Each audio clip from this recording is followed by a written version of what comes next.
আসসালামু আলাইকুম। এখানে ফ্রকটি তৈরি করার জন্য এখানে ডবল ভাঁজের কাপড় নিয়েছি, তারপর আরেকটা ভাঁজতে 4টা পার্ট করে নিয়েছি।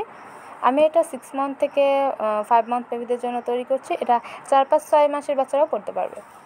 তো এখানে লম্বা এবং চওড়াটা দেখিয়ে দিলাম। কাঁধের মাপটা নিচ্ছি 4 ইঞ্চি এবং আর্মহোলের মাপটাও 4 ইঞ্চি রাখছি। 4.5 নিতে পারেন হেলদি বেবি হলে। এরপরে এইভাবে করে বক্স আকারে তৈরি করে দিলাম।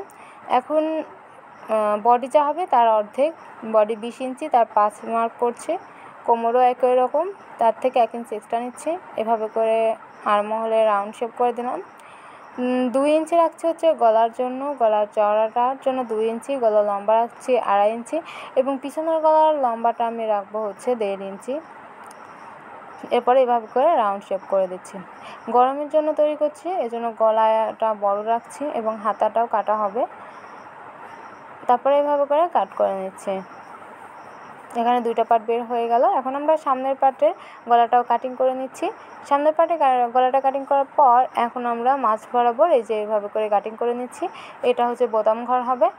এরপর আমরা বোতাম ঘরের জন্য পটির কাপড় কাটিং করব। এভাবে ডবল ভাঁজ দিয়ে নিলাম। এই যে এই পাশ মিলিয়ে একটা পটি প্রথমে বের করতে হবে। পটির হচ্ছে চওড়াটা রাখছি 2 ইঞ্চি, যেহেতু ডবল ভাঁজে হবে 1 ইঞ্চি চওড়া হলেই হবে। এটা হচ্ছে এ পাশের এইভাবে হবে এবং অপরটা হচ্ছে অপর সাইডের, এই যে ডান সাইডের একটা বাম সাইডের এভাবে। আর এটা হচ্ছে এর উপর দিয়ে এভাবে করে ভিতরের দিকে দিতে হবে, ঠিক আছে। তো এরপর আমরা নিচের কুচির জন্য কাপড় নিয়ে নিচ্ছি। এটা দিয়ে হচ্ছে নিচের কুচি লম্বায় 9 ইঞ্চি এবং চওড়া যত বেশি হবে তত হচ্ছে কুচি বেশি হবে। তারপরে এভাবে করে কুচি দিয়ে নিতে হবে 2টা পার্টেই। আমি এখন এই যে এভাবে চওড়া করে কাটিং করছি। এটা হচ্ছে আমরা গলায় দেব, গলায় হচ্ছে পাইপিং দেব এজন্য।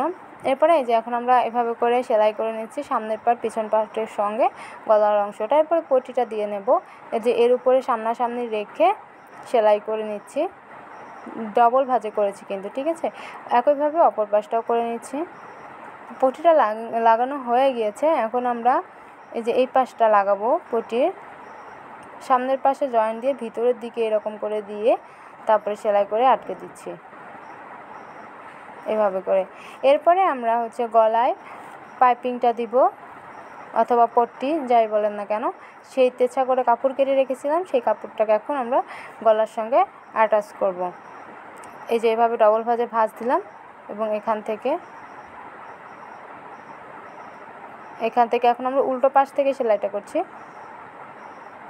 উল্টো পাশ থেকে এভাবে করে সেলাই করে তারপরে এই পাইপিং কাপড়টা ঘুরিয়ে সোজা পাশে করে দিতে হবে।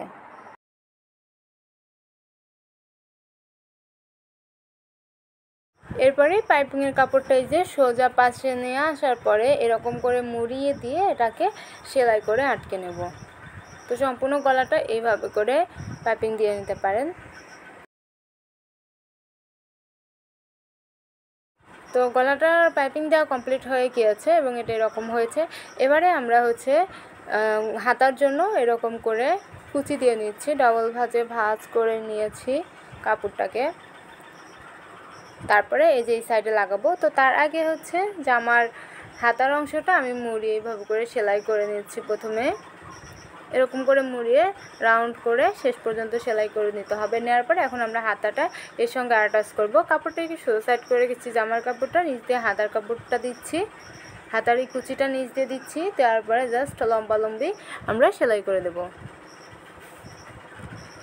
এতটুকু সেলাই করার পরে দেখুন হাতাটা রেডি হয়ে গিয়েছে। একইভাবে অন্য পাশের হাতাটাও কুচি দিয়ে নিয়ে তারপরে একই রকম করে লাগাতে হবে। তো দোনো পাশে আমরা একইভাবে হাতাটা লাগিয়ে নিয়েছি এবং এটা এরকম হয়েছে।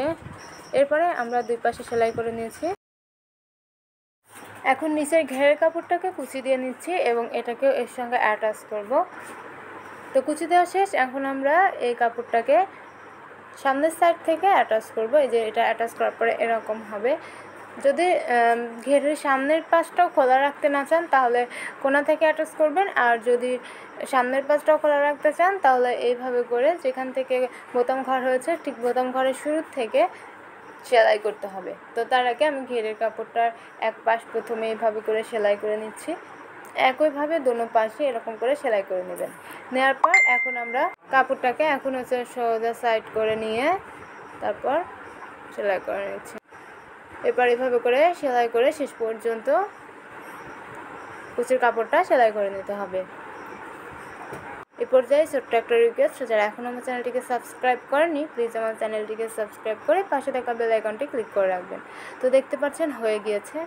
এখন আমরা সুদের সঙ্গে টিপ বোতাম কিংবা বোতাম লম্বালম্বি করে শেষ পর্যন্ত লাগিয়ে নিলে কিন্তু জামাটা রেডি হয়ে যাবে এবং নিচের ঘেরের অংশটা মুড়িয়ে সেলাই করে দিতে হবে। আজকের ভিডিওটি পর্যন্ত, সবাই ভালো থাকবেন। আল্লাহ হাফেজ।